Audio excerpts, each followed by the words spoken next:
mostrado eso en Zoom? No tengo idea. No le voy a mentir. Hay una carpeta, profe, después que dice Zoom y grabación. Sí, ahí sale con la fecha. Las clases yo la grabo, la misma, así que ahí ya empezó a grabar, ¿sí? Está grabando. Sí, ya está grabando, profe. Sí. No sé, tan neófito no parezco. Ya pues. Ya, sí. Entonces usted se refería a los campos electrostáticos y electromagnéticos. ¿Cuál es su Sí, es que pasa que en un diagrama se explicaba que los condensadores, sí, que son el campo electrostático, tenían más resistencia a la grasa, pues entonces al momento de pasar como la electricidad se concentraba más el calor en la grasa y costaba que llegara al músculo. En cambio, en lo electromagnético, exactamente, que pasaba como más fácil. Pero y después más adelante dice que los condensadores llegan más en profundidad que los electrostáticos. Entonces, ahí está como mi duda. Claro, o sea, eso es bien interesante porque así uno puede aprovechar un 100% el equipo. La idea es que los condensadores sepan bien usarse. Porque si yo acerco mucho los condensadores de estos platos, que están cubiertos con una campanita ya sea de vidrio o plástico para no estar en contacto directo con el metal, al acercarlo mucho, lógicamente que voy a tener un efecto superficial muy intenso. Pero si lo alejo, entonces ahí se me va a calentar todos los tejidos que están encima y sobre todo la grasa. Hay que recordar que el tejido graso es muy rico en agua y minerales. Y eso lo vemos en la naturaleza con algunos ejemplos. Yo soy bien bueno para hacer analogías y ejemplos. Por ejemplo, la acumulación de grasa en algunos seres vivos que tienen carencia de agua, lo sacan del dromedario, el camello, ¿no es cierto? De ahí hay harta agüita y harta sales. Entonces se alimentan con eso, pueden pasar largo tiempo en el desierto sin agua y sin comida. Entonces de eso van sacando la grasa. Igual todos los animales que viven a veces en condiciones inhóspitas están invernando, ¿no es cierto? Entonces tienen ahí la posibilidad de traer la grasa. Entonces, muy rico en sales minerales, muy rico en vitaminas y una serie de cosas. La grasa no es tan mala, solo el tipo de ácido graso que tenga es lo malo, que se acumula en otras partes, no precisamente a veces se acumula en el hígado o se acumula en los vasos, así que ese es otro cuento. Pero bueno, lo importante es que si yo tengo un paciente muy obesito, la idea es que no tuviera tan próximos los electrodos al cuerpo, porque se me va a quedar todo el calor en las capas más superficiales y me va a calentar, ¿no es cierto?, la grasa más que lo que yo pretendo. Y como esta idea es calentar en profundidad, conviene alejar los electrodos un poco. Y ahora, lo que yo pierdo en profundidad con la aplicación de estos electrodos, yo tengo que regular con la potencia y con eso puedo profundizar la acción del calor, llegar a otras instancias. Por ejemplo, si yo quiero entrar a una articulación o a los líquidos que hay en la articulación o a los ligamentos, yo tengo que subir un poco y aprovechar la intensidad y la potencia de la maquinaria. Pero eso requiere de la técnica. Mientras más cerca los electrodos, más efectos superficiales tienen y no me voy tanto en profundidad. Así que eso es importante en la práctica. Ahora, hay tejidos que tienen, para estos campos, ya sea electrostático o inductivo, que tienen una mayor adherencia al tipo de energía que propician estos campos. Por ejemplo, el músculo tiene también gran contenido sanguíneo, tiene gran cantidad de proteínas, tiene colágeno, ¿no es cierto? Tiene mucho líquido y por lo tanto también va a ser importante decir qué tipo de campo es más factible colocarlo ahí. Y por eso que con los campos electromagnéticos, en el caso del tambor, que es un tamborcito redondo, ¿no es cierto?, que se coloca sobre la superficie del paciente, nosotros podríamos tener la facultad de no quedar tanto en la grasa como sí en los tejidos más profundos, que puede ser, por ejemplo, el músculo, ¿cierto? Entonces siempre se privilegia el uso del campo inductivo, o sea, el campo del tambor para calentar musculatura y en el otro tipo de cosas, a veces los condensadores sirven para calentar otro tipo de tejido, ¿cierto? Y la profundidad está respecto a las técnicas que se colocan ahí, de las cuales ustedes vieron algunas cosas ahí, en el video, ¿no es cierto? La técnica de aplicación longitudinal, transregional o coplanar. Entonces la técnica longitudinal es más profunda, uno puede entrar y calentar toda una extremidad si quiere, un segmento, por ejemplo, podría ser segmento pierna, colocando el electrodo bajo el talón, bajo la planta, y el otro electrodo más arriba o en la rodilla, en la cara anterior de la rodilla, y así le da un traspaso longitudinal a estos campos, estas líneas de campo que tienen los campos electrostáticos. Eso. ¿Alguna duda? Súper, profe, muchas gracias. Profe, no sé si me deja poder agregar algo. Ya, pues. A ver si se me fue alguna cosa ahí. Va a ir saliendo. No, es que hablando de la profundidad del calor, también el modo capacitativo tiene tres formas, ¿se acuerdan? La coplanar, la transversal y la longitudinal. Y como decía el profe, la longitudinal es la que suele generar mayor profundidad de esas tres, debido a que las líneas del campo se colocan en paralelo con los tejidos. En cambio, en la transversal, como acá está el segmento, ya aquí está, por ejemplo, grasita, músculo, hueso, y aquí también, las transversales tienen que chocar con estos tejidos y esos van poniendo mayor cantidad de resistencia. Entonces, por lo tanto, no pueden penetrar tanto. En cambio, la longitudinal, al estar en paralelo, por ejemplo, con las fibras musculares, no tienen que pasar tanta resistencia, sino que llegan directamente y por eso también tiene una mayor profundidad. Pero solamente hablando del método capacitivo. Y la que tiene menor profundidad en el método capacitativo es la coplanar. Esa es la que es más superficial de todas. Eso quería agregar, profesor. Bien. Eso tiene que ver con un fenómeno físico que significa, como bien dijo Álvaro, el colocar las resistencias en serie o en paralelo. Resistencia en serie sería colocar, ¿no es cierto?, esto transversal, y lógicamente que tiene que ir venciendo la resistencia de las paredes, primero la piel, después el tejido subcutáneo, el graso, y después fascia, músculo, en el caso específico. Entonces es más difícil calentar en profundidad, mientras que la aplicación longitudinal es la que debe ser eventualmente la de preferencia para hacer este tipo de aplicaciones. Eso es. Ya. Sí, igual me quedó mucho más claro eso de las tres técnicas, porque igual no entendía a qué se refería con resistencia, y ahora entiendo que era como las capas que están como... Claro, esas son las resistencias en serie. Está colocada así en serie, mientras que la otra está colocada en paralelo. Claro. En el campo. Hay una diapositiva que lo muestra, no sé si la podemos buscar, Álvaro, aquí. Yo voy a... Sí, tiene que compartir pantalla. Eso es. Compartir pantalla, voy a poner aquí. Ya, entonces busco una de estas. Esta me parece que es. Ahí salió, ¿no es cierto? Sí. Tengo que agrandarla.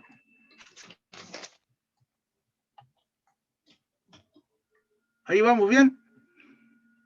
Sí. Voy a recorrer aquí la cosa.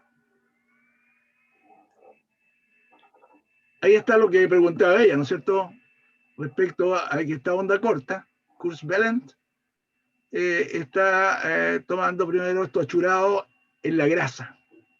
Y que aquí se pierde un poco. Pero con el uso de la potencia de la máquina, esta máquina que tenemos acá es un Mercedes-Benz, la que tenemos acá en el laboratorio, entonces uno, aumentando la potencia, puede mejorar la profundidad del calor hacia adentro. Entonces lo que hago es alejar un poco los electrodos. Estos que están aquí, ¿no es cierto? Que serían los electrodos, ¿se ve ahí? ¿Eso? ¿Se ve bien, Álvaro, eso? Sí, disculpe. Sí, se ve. Sí, se ve súper bien. Estos son los condensadores. Si yo los retiro hacia acá, a lo mejor no voy a calentar mucho profundidad, entonces subo la potencia y me sube el calentamiento interno.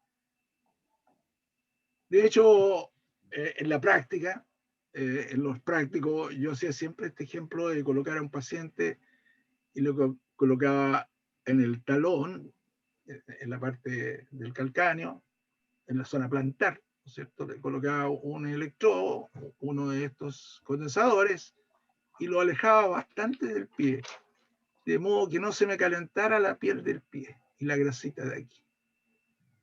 Entonces subía el calor y lo hacía con la aplicación longitudinal, porque colocaba el electrodo aquí o acá más lejos, y se me calentaba todo lo que yo quería. Esas aplicaciones deben hacerse en el caso específico para un esguince de tobillo, calentar todo el segmento tobillo dentro. Creo que más adelante aparece el ejemplo de eso, lo vamos recorriendo.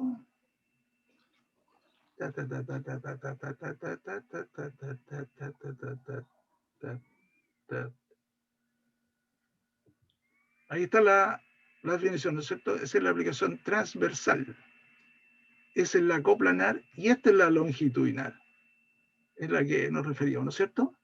Aquí yo alejo, no pongo pegado el electrodo aquí, porque si no voy a tener la resistencia de la piel y esto se me va a calentar mucho y el paciente va a recibir el calor y va a decir que está muy caliente, lógicamente. Y aquí abajo en la planta tenemos una red de vasos muy rica en vasos que tiene que ver con la posibilidad de poder bombear la sangre de vuelta contra la gravedad. Ese es un factor muy importante. Esta se llama suela, o nombre, suela o bomba de Lehars. ¿Han escuchado ustedes la bomba de Lehars? ¿Alguien? No, nunca.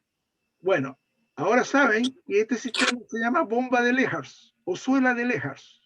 Está una rica distribución de vasos que permiten el poder impulsar de a poco el retorno sanguíneo hacia arriba. Y acá este sistema, el sistema de los músculos que presionan los vasos y todo el sistema vascular, con las venas y sus válvulas que permiten así llevar hacia arriba, van en esta posición las válvulas y suben impulsando la sangre. Esto otro se llama bomba de Bauer a ese sistema, entre las venas y los músculos que están aquí extrínsecos del pie. Entonces esta sería suela de Lehars y acá bomba de Bauer. Para los que quieren conocer un poco más de esta situación, que de repente se menciona poco, ¿eh? Pero es así, por eso que la planta es tan rojita y uno aprieta ahí, la planta se ve que al presionarla, ¿no es cierto?, se pone un poco blanco en lugar de presión porque hay mucha vascularidad ahí abajo. Entonces ese es por la planta de Lehars. Lehars, anatomista que describió esta cosa. Entonces, ahí está. Entonces, si yo me acerco mucho, lógicamente, como hay harta sangre, ¿no?, se me va a calentar rápido. Así que tengo que alejarme un poquito ahí. El alejarme ocurre esto que está aquí en este diagrama, con esta aplicación longitudinal. Si ustedes ven, ahí están todas estas líneas, que son las líneas de campo electrostático. Es un campo eléctrico que se distribuye de esta forma. Y aquí no tengo tantas capas como para ponerme resistencia en serie. Y las líneas de campo coinciden con la distribución, los planos de clivaje, así se llama esto, entre músculo y músculo, entre fase y músculo, planos de clivaje. La anatomía se llama así eso. Entonces, ¿qué es lo que ocurre? Que así no caliento el pie, la planta. ¿Y qué caliento aquí esta zona? Donde se estrechan las líneas de campo, es la zona más estrecha, es el tobillo. Y si yo tengo una 15, estoy intentando flexibilizar, mejorar los procesos reparativos, en este caso específico, a lo mejor favorecer la etapa remodelativa para aumentar la función de los macrófagos y limpiar esta zona de todos los elementos que hayan quedado por un 15 severo, de los detritos biológicos, e impulsarlos, ¿no es cierto?, después con el ejercicio a través de la bomba de Bauer hacia el corazón y los pulmones. Eso es más o menos respecto a esta técnica que describió muy bien Álvaro. Aquí veíamos, ¿no es cierto?, esta aplicación transversal, y esta es la más superficial, la coplanar. Yo puedo tener, por ejemplo, un paciente en su zona dorsal lumbar con un espasmo muscular, contracturas, fascias acortadas, entonces yo le pongo calorcito para, previo a la quine, facilitar la flexibilidad de los tejidos, pero teniendo en cuenta siempre que estas aplicaciones, si se ven aquí estos achurados, significa que aquí tengo mayor cantidad de calor. Se me va a quedar mucho en la superficie. Eso es así. Por lo tanto, aquí la aplicación a elegir no sería la de campo electrostático, sino yo elegiría mejor los tambores, porque así puedo calentar mejor la musculatura. Puedo hacerla con una aplicación de campo electromagnético más que de campo electrostático. Quiero comentar que antes de que se usara todo este método hoy día de los tambores, FlexiPlug, marcas registradas, porque son marcas ACME de algunas empresas, y que perfeccionaron la aplicación, entonces solamente había en campo electrostático y las máquinas traían una enorme cantidad de estos electrodos pequeños, incluso electrodos que a veces servían para aplicaciones de tipo vaginal o rectal. El equipo venía con todos los implementos, cajas completas con la aplicación. Eso es por allá por los años 50, 60 y 70. Después empezó esta cosa del comercio y la tecnología, entonces lo primero que le pasaban a uno después era el libro con el catálogo de los repuestos, como ocurre en todas las cosas, ¿no es cierto? Eso es. Entonces, esto. Entonces, muchas veces si uno quiere calentar bien una zona muscular, es mejor usar el campo electromagnético para calentar musculatura. Y mejor todavía si debía hacerse si el paciente un poco obesito. Preferir la musculatura. ¿Sí? Dígame. Cuando se hablan de los niveles de dosificación, por ejemplo, dosis 1, 2, 3 y 4, eso va a depender, o sea, el tiempo depende netamente como del calor que se esté aplicando. No, depende de la sensibilidad del paciente. Es una escala bastante subjetiva. Ah, ya. Por eso decimos que esta escala incluso ustedes la pueden usar para calor superficial. ¿No es cierto? O sea que a un mismo calor, un paciente puede tener como, depende de él básicamente la escala, nada más. Claro, porque a un mismo calor. Claro, lo que pasa es que le aplica al paciente, entonces tiene estas dosis de disfaque que se llaman dosis 1 subperceptible, o sea que el paciente no siente calor. Lógicamente, hay muchas aplicaciones de onda corta, como vamos después con las dosis atérmicas, que son las que más se usan hoy día y que debieran usarse precozmente en una lesión. No tengo sensación de calor, estoy en las dosis 1, que sería subperceptible. Entonces, lógicamente que en la dosis 1 no tengo ninguna posibilidad de calor, ni me interesa a lo mejor tanto el calor ahí. No tengo mucha vasodilatación, como la tengo a partir de la dosis 2 y la 3 y la 4. ¿No es cierto? Entonces, eso es interesante porque es una dosis convencional, con números convencionales que le permiten a usted tener un poco de orden respecto al tipo de sensación que puede sentir térmica. Porque, ojo, lo que viene más adentro, ¿no es cierto?, no lo puedo sentir yo. En calor, ¿se acuerda que hablamos el otro día? Yo hablé justamente en la clase anterior, que los receptores térmicos no están en profundidad.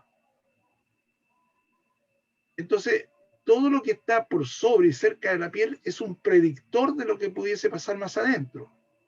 Pero lo de adentro yo tengo que estar atento, ojo, ¿no es cierto?, cuando tengo la sensación de calor que a lo mejor no es la misma que tengo en la piel, porque ya adentro es otra la interpretación.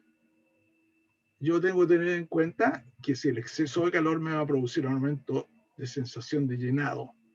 Por lo tanto, ahí los receptores de Pacini, que están en todas partes de nuestro cuerpo, tienen que ver con la presión mecánica, los vasos se dilatan, entonces empiezo yo a expandir los vasos. La persona tiene una sensación de plenitud, de que parece que está creciendo su segmento. Desgraciadamente esto no está escrito en los libros, porque más que busque uno en muchos textos no está. Y esto es una observación netamente de los terapistas físicos, o sea, de los kinesiólogos. Y cómo interpreta uno y lo lleva a la práctica la ley, ¿no es cierto?, del peldaño, la escala del peldaño. Y de las sensaciones que uno va a sentir, ¿no es cierto? Profe, ¿Sí? disculpe que tengo una duda relacionada con el tema. Si el paciente tiene como una alteración de la percepción, ¿qué hago? ¿No le hago terapia profunda o uso como otro tipo de escala? Y bueno, justamente lo conversamos el otro día en la clase anterior. Latamente yo expliqué, ¿no es cierto?, que hay situaciones en que el paciente efectivamente tiene algunos problemas neurológicos, por ejemplo, de sensibilidad.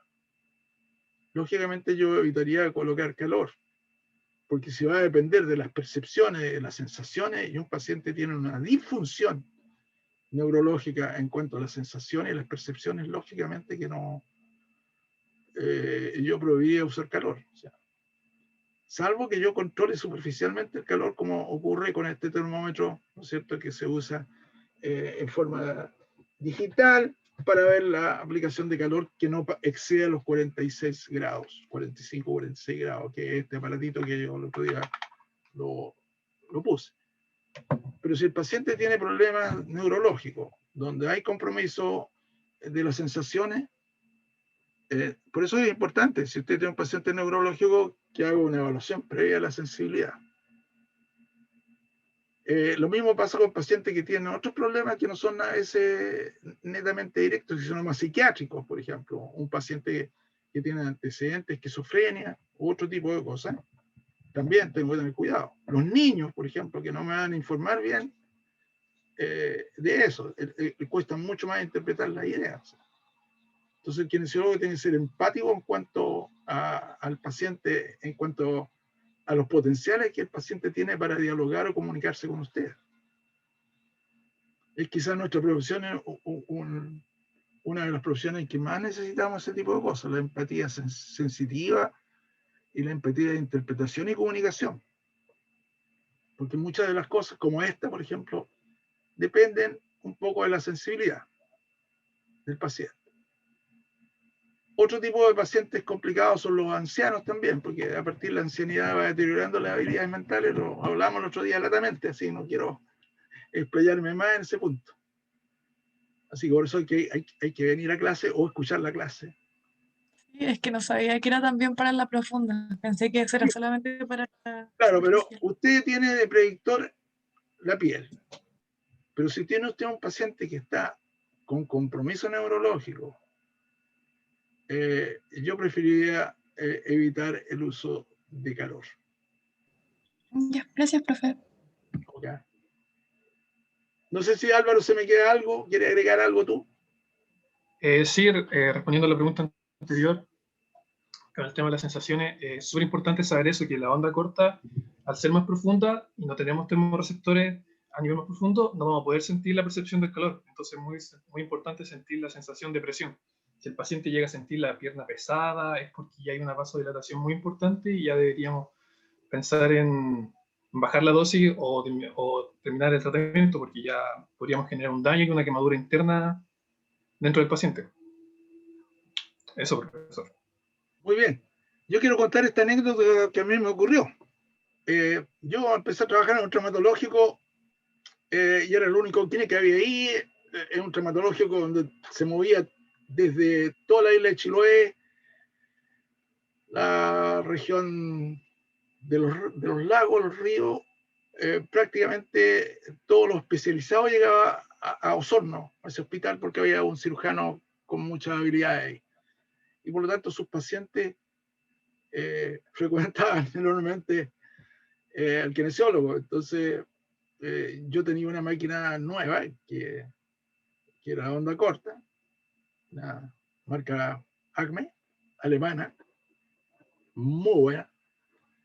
Y yo empecé a hacer mis primeras armas ahí. En ninguna parte dentro de la formación que uno tiene en la universitaria o le toca hacer el internado, nadie me explicó nada. Son todas las primeras cosas que aprendí. Por eso después quería yo trabajar en esta área de terapia física, porque dije, ahí es donde están todas las dudas que tuve siempre, me voy a permitir estudiar y enseñar a otros para que nunca se equivoquen. Entonces, habían pacientes que me decían, me duele después que usted me aplica esta cosa, y me voy súper adolorido.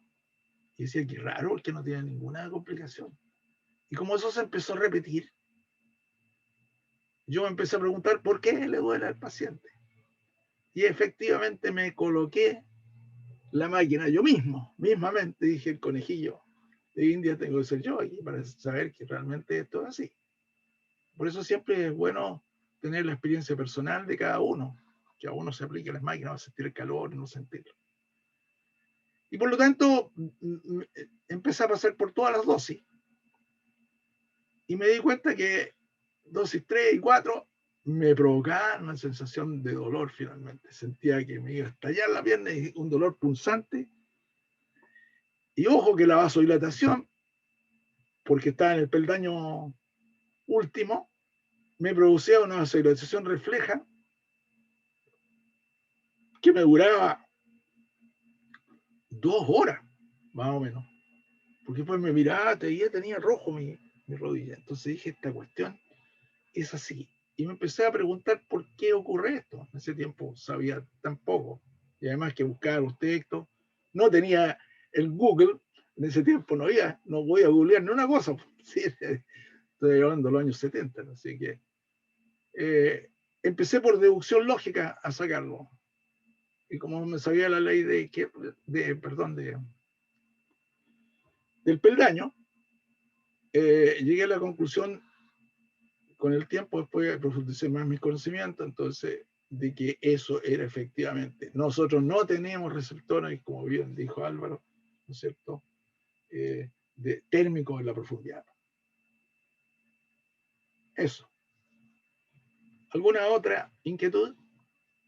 ¿Aquí, profe? ¿Se me escucha? Sí. ¿Cómo no? ¿Se me escucha? Sí. Vale, perfecto. Yo tengo una duda cortita. Siempre que nosotros hablemos de electrodos, ¿lo tenemos que asociar a un campo electroestático? No siempre, porque este es un tipo de electrodo capacitivo. Tenemos que acostumbrarnos a hablar, o un electrodo inductivo, cuando se habla de ondas electromagnéticas. Okay. Porque existen otro tipo de electrodos que se pegan a la piel, ¿no es cierto? Y que uno puede transmitir corriente eléctrica a través de ellos. Y eso es el capítulo específico de TENS, electroterapia, todo eso. O sea, efectivamente, y ahí tenemos que, cuando hablamos de eso, tenemos que hablar de polo positivo, polo negativo, cátodo, ánodo. ¿Ya? Okay. Vale, profe, y otra duda relacionada a lo mismo. Ahí en las imágenes se ve, ¿cierto?, que hay veces en que los electrodos se aplican, ¿cierto?, de manera longitudinal o, ¿cierto?, transversal. ¿Cierto, señales que van a emitir ambos electrodos provienen desde el mismo circuito o son circuitos independientes? Usted puede dejar este brazo aparte si quiere y trabajar un poco con este, pero este va a estar transmitiendo energía. El que está acá, por ejemplo, si lo retiro mucho, lo pongo vuelto para otro lado, seguramente, pero va a estar transmitiendo también energía. Ojo que cada electrodo tiene la misma oscilación, es decir, tiene su carga y descarga. Vale, trabajan con la misma señal de ambos, o sea, emiten lo mismo. Exacto. El circuito les propicia eso, ¿no es cierto? Okay. ¿Ustedes vieron el circuito? Sí. Ya, entonces eso es la historia. Aquí está, esto lo entendieron, ¿no es cierto? Fíjense las moléculas de agua. ¿Cómo? Profe, yo le iba a preguntar justo sobre ese esquema, si podía explicarlo un poquito más. Ah, ya. Ok. Cuando yo estoy en este campo que recién comentaba con su compañero, todo lo que es electrolítico que está en nuestros tejidos, por eso que mientras más agua el tejido, mientras más irrigado, mayor seguramente son las propiedades para poder calentar un poquito el tejido. Frente a eso, ¿no es cierto? Yo tengo, perdón, tengo un campo electrostático primero, que me permite una oscilación. Se carga y se descarga el condensador. O capacitor también. Se carga y se descarga. ¿Cuál es la frecuencia de esa descarga? 27,12 MHz. Estamos hablando de un elemento importante que carga y se descarga 27,12 millones de ciclos por segundo en cada uno de estos electrodos. Por eso que la respuesta que le daba su compañero era esa. Yo puedo tener un electrodo y el otro alejarlo, o vuelto para arriba, pero igual va a estar transmitiendo la misma oscilación porque nacen del mismo generador o circuito. Y aquí se comportan las moléculas de agua. Esto es lo que ocurre con las comidas en su microondas. Ahí no hay una antena, ¿no es cierto?, que emite radiación de tipo de microondas. Acá estamos con la que se refería a los 27,12 y con la longitud de onda de 11 metros. La otra onda alcanza, ¿no es cierto?, 12 centímetros de longitud de onda, la onda del microondas. Y una friolera de megahertz. Entonces, ¿qué pasa cuando está frente a esa radiación? Ocurre esto. Que estos dipolos del agua se mueven con mucha más facilidad y empiezan a hacer prácticamente saltos mortales. Cambia, cada vez que cambio se descarga, ¿no es cierto? Me voy para un lado, me voy para el otro. Como esa oscilación es tremendamente grande, 27,12 millones, eso se transforma como en una resistencia al paso y al movimiento de esta molécula. Y esa resistencia y ese movimiento se transforma en el efecto Joule, que dice que se genera calor. Esa es la conversión. La conversión. ¿Qué pasa con la otra? Aquí está. ¿Qué pasa aquí? Por ejemplo, estas no son dipolos, estas son iones, qué sé yo, sodio, potasio, cloro, todas estas cosas. Empiezan a oscilar y a moverse. Porque también están dentro del campo de cada electrodo, campo electrostático. Eso, respondiendo a las preguntas. ¿Alguna cosa para aclarar esa cosa? ¿Algo más? ¿Aló? ¿Damos Sí, conexión? profe. Ya. Sí. Súper. Me había quedado congelado. Pero, profe, como esos dipolos de agua sería como el tejido de la persona, Claro. ¿o no? Acuérdense que el contenido electrolítico, nuestro cuerpo siempre está en un contenido electrolítico. Hay tejidos que tienen menos agua que otros. O sea que dentro del tejido ocurre esa oscilación y se produce el efecto Joule. Claro, por eso se llama conversión. Ya. De ahí viene la palabra conversión. Ustedes hasta seguramente no habían escuchado bastante, ¿no es cierto?, la transmisión de calor por conducción, por convección. Y eso seguramente son la forma de transmisión de calor que habían escuchado antes de llegar a esta asignatura. ¿No es cierto? Entonces aquí tenemos por conversión. Puede ser, aquí son conversión de tipo eléctrico, porque son las cargas eléctricas. Nuestros tejidos todos están en solución. Pero después vamos a una sonoconversión, que significa ondas mecánicas de sonido y que se transmiten y que por su frecuencia van a producir también resistencia y calor. Y el capítulo que viene después de onda corta. Alvarito, ¿tenemos alguna otra cosa que se me ha quedado o quiere usted hacer una interrogación para que... No, lo dijo súper bien, profe. Nada que agregar ese aspecto de la rotación dipolar y de la atracción iónica. Y esa forma como ustedes tienen, por ejemplo, el microondas, en la anterior, ¿no es cierto? Esto yo vuelvo aquí porque a mí me gusta mucho matizar con ejemplos prácticos de cómo vivimos el día a día. Aquí, por ejemplo, esto es lo que pasa en el horno de microondas, con el agua. Entonces, hay tejidos que no tienen mucha agua o hay tejidos que no generan mucho calor. Cerca del hueso, por ejemplo, si yo pongo un trutro de pollo, es muy probable que cuando lo saque que a lo mejor toda la carnecita quedó, que está, pero alrededor del hueso, donde había poca agua, no, se generó mucho calor y todo ese pedazo quedó como crudo. Incluso a mí no me gusta cuando lo hacen aquí en la casa así, porque queda con sangre, queda como si estuviera crudo. Entonces, no es agradable. Entonces lo que hace uno es inyectar agua con sal, con una jeringuita, va hacia los tejidos más profundos, lo inyecta con sal, algunos viciosos le echan un poco de coñac, no sé, alguna cosa así. Hay que un pollo al coñac. Eso. Esa es la respuesta un poco coloquial, ¿no es cierto? Pero que grafica lo que sucede con nuestros alimentos.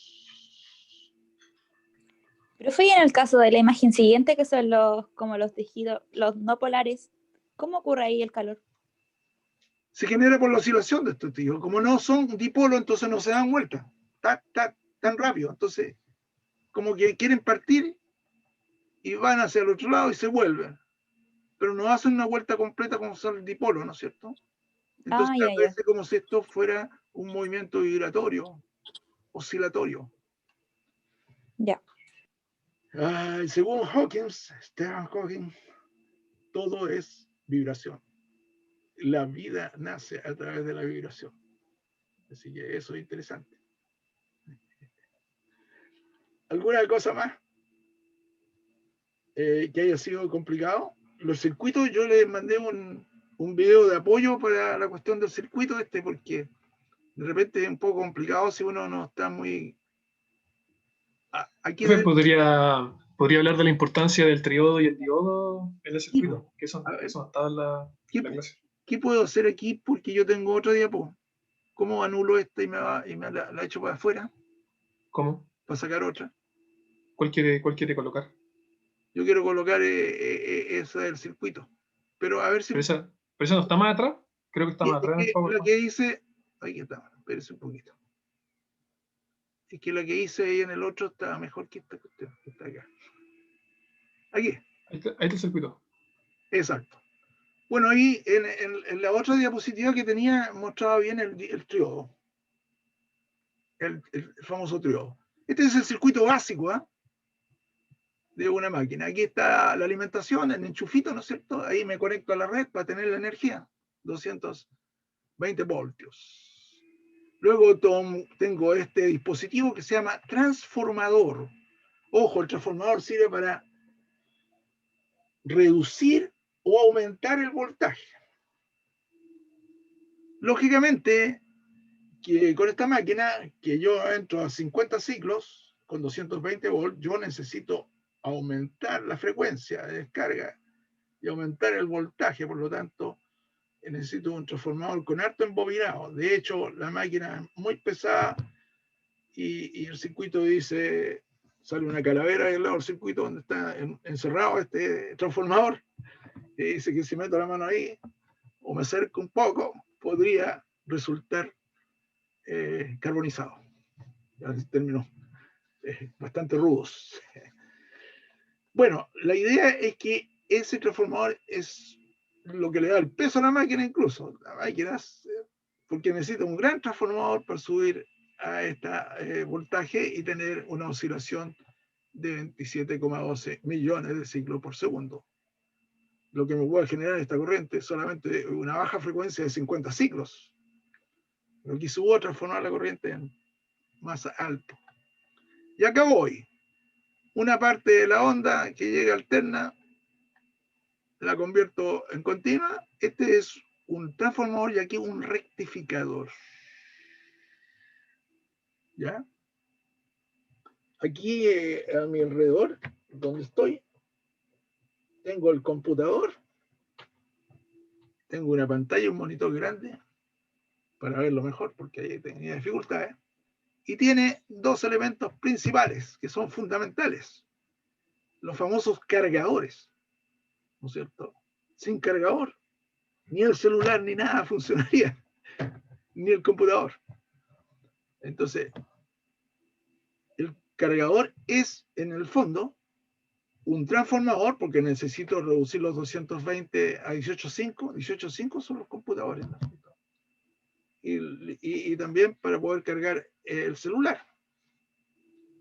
Y además, como funcionan con corriente continua, tengo que rectificar la corriente. Y se hace a través de un diodo. Este es el símbolo de un diodo, ¿eh? Si ustedes ven este símbolo, este es un símbolo del diodo.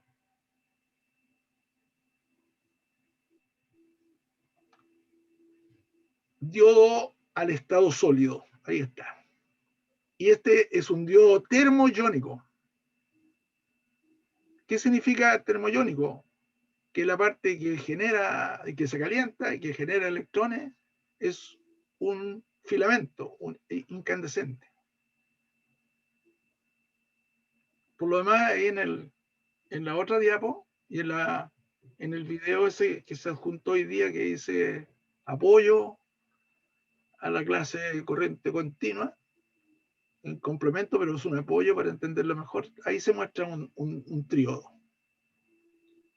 Que yo decía, Álvaro, si no sé cómo subir el otro, que lo tengo en mi escritorio, pero no quiero desarmar ni apretar ningún botón porque me puedo dejar la grande. Tiene que compartir el otro documento, porque ese Power, esa imagen no está en este documento, ¿cierto? Sí, pero se puede entender. No sé si se entiende, sí o no. ¿Entienden? Sí, profe. Ah, ya. Si se entiende, no necesitamos eso. Bueno, lo concreto es lo siguiente. ¿Cómo estamos con la hora, Alvarito? Bien, bien. Quedan 15 minutos más o menos. Ah, ya. Bueno, este es el famoso triodo. Una vez que paso y saco, este es un circuito. Fíjese que este circuito es el fundamental del equipo. El famoso circuito tanque. Aquí se realiza la oscilación. Aquí se fabrican prácticamente. Si ustedes vieron una diapositiva anterior, en la primera clase, había cómo se originaba la onda electromagnética. Las ondas electromagnéticas, en el caso del infrarrojo, era por vibraciones, excitación molecular de la fuente que está haciendo, en ese caso un filamento para la ampolleta, ¿no es cierto? Pero en el caso de las ondas cortas, de la onda de transmisión de radio, todo lo que escuchamos, todo lo que está hecho básicamente con un circuito que es este. Un condensador con una bobina. La descarga de la bobina y la descarga del condensador va a generar una oscilación. Una onda que va así y la otra que va abajo. Eso es una oscilación, ¿cierto? Y al producirse esta oscilación se genera este caso. Pero estas oscilaciones aquí están con una barbaridad, que dijimos, de 27,12 megahertz, millones de ciclos por segundo. Lo estoy cargando y descargando este circuito. Y en la misma, en esta misma clase, mostrábamos el caso de, ahí está, que esto era como un péndulo, ¿no es cierto? Negativo, positivo, ahí están descargándose ambas placas. Y este es el circuito tanque, o circuito oscilante. Con esto yo fabrico esa onda. Lógicamente que esto se replica con un circuito y yo salgo hacia el paciente, como mostraba la anterior.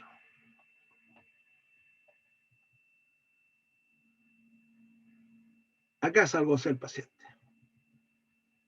En este circuito estaría yo con el paciente. Este sería el condensador, la placa de condensador. Ahí donde dice electrodos, ahí. Con eso yo ahí lo pongo sobre el paciente, hago las aplicaciones, qué sé yo. Y si quiero sacarlo como bobina, replico y hago un condensador y salgo al otro lado como el tambor o la bobina. Yo también comentaba que antes que hicieran los tambores, uno se envolvía en una manguera que era un electrodo en forma de un solenoide, es un resorte, y envolvía las extremidades. Cosa que está explicada más adelante. Bueno, al cuento y respondiendo para sintetizar la respuesta del triodo. tuve que pasar por esto porque era importante mencionarlo. Cuando yo fabrico esta descarga, es muy probable que aparezca la onda, pero en la medida que esa onda se descarga, tiene un momento en que se amortigua la onda, así se llama. Es como si yo le hubiera cuerda. Ahí la cuerda empieza, pero yo necesito que esa onda, para que el paciente tenga siempre el calor parejo, necesito mantener y sostener esa onda, mantenerla con la misma altura. Entonces yo tengo que tener un amplificador, así se llama en términos electrónicos, un amplificador, un realimentador, para que esta onda se sostenga y nunca se me vaya la onda y tenga que estar subiendo y bajando y tenga esas fluctuaciones y el paciente sienta que tiene calor, pero después se va de repente, después sube otra vez. Entonces, tengo este sistema realimentador. Y ahí es donde juega el triodo un papel importante. El triodo, válvula triodo, es una válvula termoiónica. Significa que este amigazo que dice filamento aquí me está fabricando calor, se calienta como un filamento en una ampolleta y empieza a emitir electrones que van a ir hacia el polo negativo, perdón, positivo. Aquí fabrico electrones que se atraen hacia el polo positivo llamado ánodo. Ese es el nombre del polo positivo. El cátodo es el polo negativo y el polo positivo es el ánodo. Y por lo tanto esos electrones y esta energía va a ser transmitida a través de esto. Pero como yo quiero que esta cosa se acelere, pongo un dispositivo también cumpliendo el papel de placa. Y así me permite acelerar más cerquita, acelerar la descarga a través de este circuito de estos iones. Aquí lo cargo con corriente de tipo, ¿no es cierto?, contrario, que es negativo, y positivo, perdón, y yo así atraigo más fácilmente los electrones y esto me llega aquí al circuito y yo mantengo realimentada, amplificada la onda y no se me va a amortiguar y no voy a tener subida y bajada de calor. Mantengo que el paciente esté sintonizado, es decir, que esté con la misma frecuencia y a su vez también se mantenga la altura de su calor en forma estable. Así que eso electrónicamente fue inventado para eso. Es el papel del triodo, la rejilla, que está ahí, ¿no es cierto? O grilla, también llamada grilla, también la rejilla o grilla, que hace que atraiga más fácilmente y acelere la descarga de estos electrones hacia la placa positiva. Entonces, así de sencillo este circuito. Lógicamente que adentro trae ahora circuitos son más reducidos porque son hechos con galletas electrónicas que facilitan todo este tipo de cosas. Pero esto por la alta cantidad de energía que necesito, siempre lleva esa válvula termoiónica que hoy día en la radiotelefonía ya no se usan, ¿no es cierto? Si ustedes se acuerdan, los televisores antiguos tenían hacia atrás una tremenda cuestión, pesadísimos eran. El otro día sacamos una cosa que un armatoste que en la casa, un televisor marca Acme, pesadísimo, 29 pulgadas. Ahora son de 47 pulgadas, unas tremendas cuestiones, pero 29 pulgadas, lo más grande que salía en ese tiempo. Entonces, pesadísimo, hubo que transpirar para moverlo, trasladarlo. O sea, todo el tiempo que mi señora me decía, ¿sabes? Hay que cambiar el televisor. ¡Ah! El maldito televisor que pesaba un montón. Bueno, pesaba por esta serie de circuitos que tenían detrás y que tenían estos triodos, transformadores y una serie de cosas más para poder llenar la pantalla. Bueno, hoy día tiene la pantalla LED, ¿no es cierto? Son varias winchitas que se colocan en forma de una verdadera carpeta nomás, o tela en la pantalla. Y los circuitos son reducidos, no tiene válvulas termoiónicas y por lo tanto no se calientan prácticamente. ¿Profe? Así es. Dígame. Ese sistema de retroalimentación del triodo está tanto en los condensadores como en las bobinas. Claro, o sea, aquí esto Ojo, aquí yo voy a salir hacia afuera del paciente o, según lo que yo requiera, como electrodos para campo electrostático o un electrodo para campo electromagnético, ¿no es cierto? Cualquiera del que yo necesite para hacer el tratamiento, ¿ya? Sino que replico esto y lo va saliendo acá y aquí coloco un dispositivo para bobina o los electrodos para el campo electrostático. Ahí está el campo electrostático. Este electrodo, al igual que la dosis, se llama electrodo de Schlitt-Fake.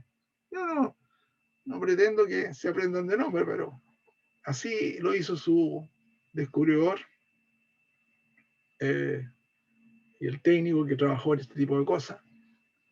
Es increíble, esto tiene que ver un poco con la historia. Yo voy a comentarlo, ¿no? Así rápidamente, no como un dato rosa. Sino que simplemente Schlitt-Fake y la industria alemana se prestigió mucho después de la Segunda Guerra Mundial por hacer cosas que duraran mucho y fueran realmente efectivas y solucionaran problemas. Entonces, voy a nombrar la marca para que esté con cosas, igual no. La marca Siemens, ¿no es cierto? Marca registrada ACME, fabricaba estos equipos con una calidad extraordinaria. Por eso se venían con todos los electrodos. Y el doctor Schlitt-Fake fue uno de los impulsores de este tipo de electrodos para poder acercarse o alejarse de la superficie del paciente para darle más o menos profundidad a la conversión y al efecto Yao. Eso. ¿Alguna otra pregunta? ¿O alguna? Profe, yo tengo una preguntita. Sí, ¿me puede explicar? Es que no entendí mucho los campos de eddy o en remolino. Exacto, aquí está ese dibujo que me costó tanto encontrar una aplicación que había para explicar otra cosa que no tiene nada que ver con esto, pero aquí está, ¿no es cierto? Fíjense en la diapositiva. Ahí está el tambor, ¿no es cierto? Entonces, voy a esperar que empiece a manifestarse la diapo. Ahí aparecen los campos que generan las bobinas. ¿Se fijan? Esos son los campos electromagnéticos que genera la bobina. Ya. Todo lo que esté aquí alrededor va a empezar, ahí está. Esta es una aplicación que yo saqué que era para otra cosa, pero yo la apliqué para la parte, vamos a suponer que este es nuestro cuerpo y aquí son nuestros tejidos y por lo tanto se va a generar ahí este tipo de corrientes en forma de remolino. Por eso se llaman corrientes de eddy, porque eddy en yankee significa remolino. Corrientes, eddy, corrientes de eddy. Ahí está la aplicación, ¿no es cierto? Y ahí está la cosa. Ahí empiezan a conectarse todo lo que está aquí abajo, por eso que esto no tiene mucho para profundidad, si no se coloca el tambor encima. Si usted coloca el tambor un poco alejado de la superficie del cuerpo, no va a transmitir calor. Porque estas corrientes de eddy tienen poca profundidad, pero calientan lo que necesito, la masa muscular. Tienen mucha afinidad con ese tejido. Ahí está. Y yo puedo usar las dosis térmicas y atérmicas con este equipo. La próxima clase, que corresponde a onda corta pulsada, ahí vamos a ver los efectos atérmicos. Ahí está el condensador. Y estos son los elementos que tiene el condensador, que se cargan, se cargan. Y que lo que esté entre medio del campo, que en este caso va a ser nuestro cuerpo, se va a llamar dieléctrico. Yo soy un dieléctrico cuando me coloco entre la placa de los condensadores. ¿Algo más, Álvaro? Para si se me ha quedado entero. No, que la importancia de las corrientes de Edison que se generan debajo del... se me fue el nombre. De la bobina, perdón. Sí. Y son las que generan el campo electromagnético. Claro, de esa forma. Corrientes rotatorias. Claro. La importancia de esas corrientes. Que eso lo saqué de ese dibujo es muy gráfico que muestra claramente cómo funcionan las corrientes de Eddy. En la práctica, digamos, tecnológica o industrial, las corrientes de Eddy se usan mucho para hacer radiografías metálicas, por ejemplo. Si usted quiere saber, ¿no es cierto?, si un metal está de una viga, qué sé yo, quiere saber si está trizado por dentro, usted puede pasar una corriente de este tipo y en el momento que hay un quiebre, una ruptura, va a mostrar una alteración del voltaje. Entonces, sirve para eso, para hacer radiografías metálicas. Sí, es que esa era más que todo mi pregunta porque no entendía mucho a qué se refería con, o sea, que la pieza tenga efectos, como que el músculo tenga algún, no sé, un desgarro o algo así. No, en el caso específico sirve exclusivamente para activar el condensador, pero para activar, digamos, la resistencia, en este caso, en el caso específico, la parte muscular, a través de ese tipo de campos electromagnéticos, llamados campos de Eddy. Este funcionamiento se hizo después que se inventaron estos tambores, marcas registradas, ¿no es cierto?, como el Flexiploe, el Circuploe. Yo le decía que en la práctica habitual, tecnológica, se usa para radiografía de metales. Nosotros usamos ultrasonido ahora, u otro tipo u otras técnicas para hacer sonografía. Esa es otra cosa. O hacer aplicaciones, incluso el kinesiólogo hoy día está usando mucho la figura ultrasónica para hacer, no diagnóstico, pero hacer técnicas invasivas como en la aplicación de MEP o incluso punción seca, es decir, para saber realmente por dónde voy metiendo la aguja. Así que no es menor el tema. La otra aplicación tecnológica es el freno de estos trenes de alta velocidad. El tren bala, por ejemplo, que alcanza una barbaridad de 200 y tantos kilómetros por hora, no sé hasta cuánto es, 300. Tiene estos frenos que son frenos eléctricos a través de este sistema de las corrientes de Eddy. Y nosotros lo usamos para producir calor, ¿cierto? Para producir termoterapia profunda, masa muscular, etc. ¿Preguntas al respecto? ¿U otra consideración? ¿Alguien que no entendió algo? Gracias, profe. De nada. Gracias, Álvaro. ¿Algo más? Yo no, por lo menos, profe, quedé clara con todo. Gracias. Qué bueno. Esa es la idea. Pero hay que ver las cosas. Esto de las dosis también, no sé si lo explicamos o no. Sí, lo repaso. Ya. Ojo que la dosis 1 es una dosis imperceptible, atérmica. ¿Ya? ¿Qué podría pasar cuando yo me coloco en un campo donde no tengo sensaciones y usted con la perilla está en 100 y no siento nada, y está en 200 y no siento nada? Primero, usted, evidentemente, si el paciente está normal, ¿no?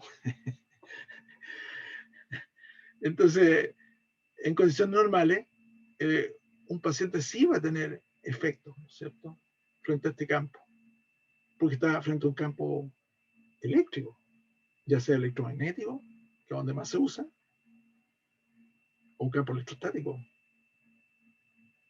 Estoy recibiendo una dosis atérmica, estoy teniendo fenómenos, como vamos a ver, haciendo una especie de sinopsis de lo que viene en la próxima clase. De hecho, están ahí los links. Si ustedes se suscriben a mi página, modestamente, van a ver a las clases que están ahí, y viene la clase de onda corta pulsada, pulsátil. ¿Qué efectos tengo? Efectos atérmicos. ¿Y qué significan estos efectos atérmicos? Son efectos celulares. Hasta donde estábamos con los efectos vasculares. Todos los efectos que hemos visto a través de la termoterapia son efectos vasculares que de alguna forma u otra influyen también en los procesos reparativos. Pero cuando yo tengo una dosis atérmica, estoy influyendo sobre procesos celulares directamente. Se refiere, por ejemplo, a algunas alteraciones que yo puedo tener inflamatorias, como, ¿no es cierto?, la permeabilidad celular. ¿Por qué es importante la permeabilidad celular? Pregunta para todo el universo que está aquí.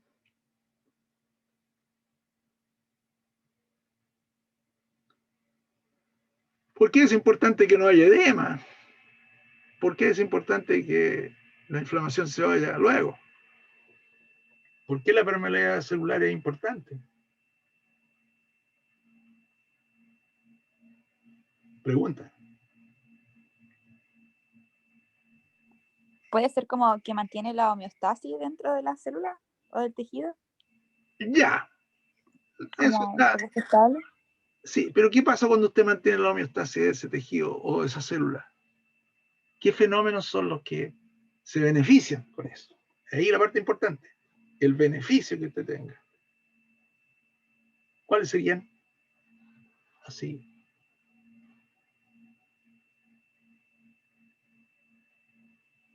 El efecto de la permeabilidad celular. Por eso que uno quiere que se vaya luego el edema, que no se inflame tanto. ¿Sí, Ignacia? ¿Alguna idea?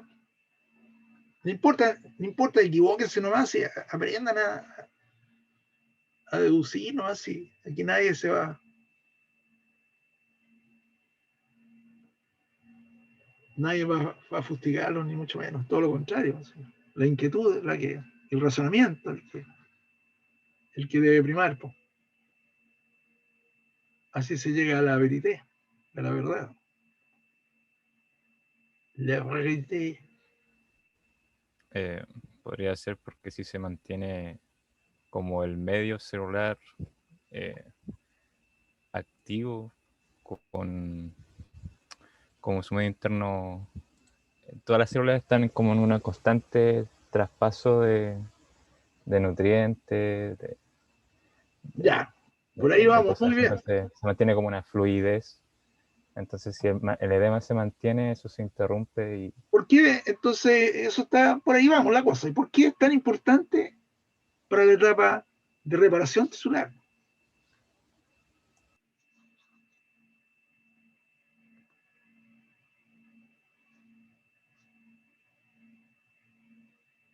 Tu razonamiento inicial, Felipe, está muy bien, pero agrégale y enriquecelo con deducción. ¿Cuál sería la deducción que yo saco cuando este sistema está funcionando como tú dices y se mantiene la homeostasis y la fluidez?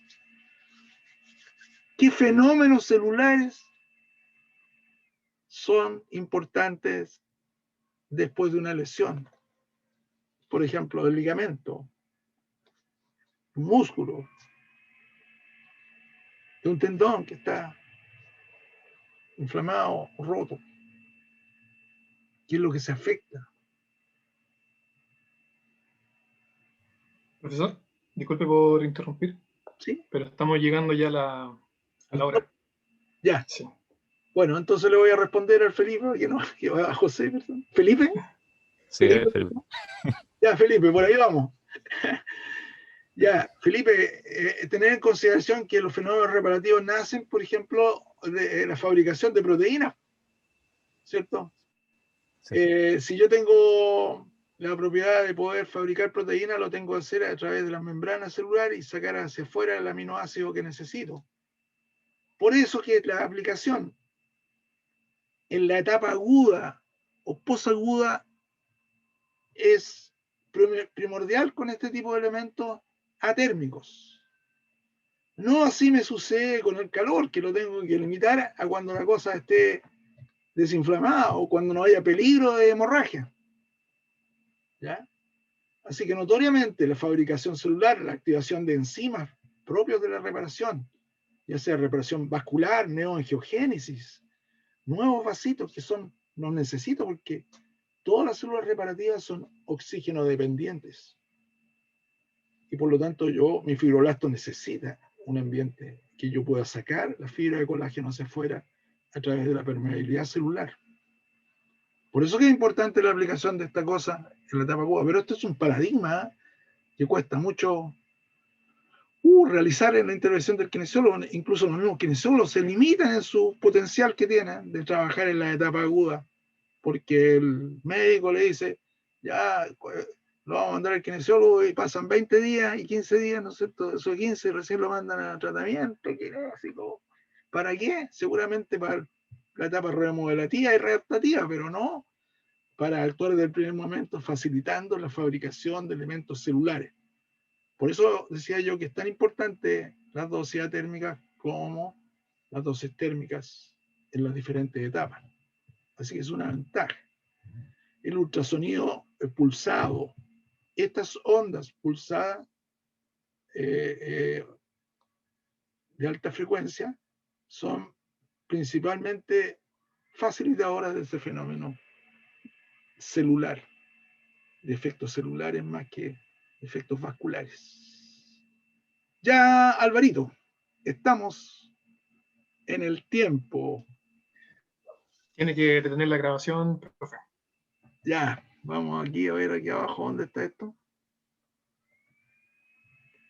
¿O dejo de participar? ¿Cómo le corto? En la parte que es como un circulito. La parte que es como un circulito que sale de tener grabación. La parte de Zoom. Estoy buscando. No de la, y arriba, no de la presentación. No tiene que estar abajo. Y arriba nos dice pausar grabación. Detener grabación. En los 3 puntos.